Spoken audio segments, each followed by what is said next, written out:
তো বন্ধুরা, ইতিহাস গড়লেন বাংলাদেশের কাটার মাস্টার মুস্তাফিজুর রহমান, যেখানে সাকিবুল হাসানের পর দ্বিতীয় বাংলাদেশি হিসেবে আন্তর্জাতিক টি-20 ফরম্যাটে 1000 ডট বল করার রেকর্ড গড়েছেন বাংলাদেশি এই কাটার মাস্টার মুস্তাফিজুর রহমান, যা ক্রিকেট ইতিহাসে এক অবিশ্বাস্য রেকর্ড।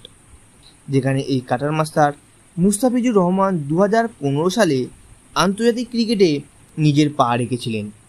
তারপর তার কাটার, স্লোয়ার আর নিখুঁত ইয়র্কার তাকে বানিয়েছে বিশ্বের সেরা বোলারদের মধ্যে অন্যতম একজন বোলার, আর যার কারণে তিনি আজ এই নতুন একটি বিশ্ব রেকর্ড গড়লেন, যেখানে দুজন বাংলাদেশি সাকিবুল হাসান, মুস্তাফিজুর রহমান ছাড়াও আরও একজন খেলোয়াড় এই রেকর্ড গড়েছেন।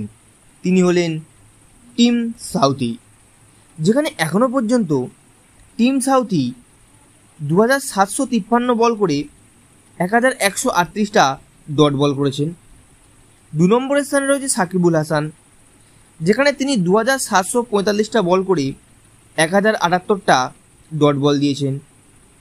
3 নম্বরে রয়েছে মুস্তাফিজুর রহমান, যেখানে 2320 বল করে 1008টি বল ডট দিয়েছেন এই মুস্তাফিজুর রহমান, যেখানে সব থেকে কম বল করেই কিন্তু তিনি 1000 ডট বল করার রেকর্ডটি খুব তাড়াতাড়ি ছুঁয়ে ফেলেছেন, আর যার কারণে তিনি কিন্তু বর্তমানে বাংলাদেশের অন্যতম সেরা বোলারদের মধ্যে একজন।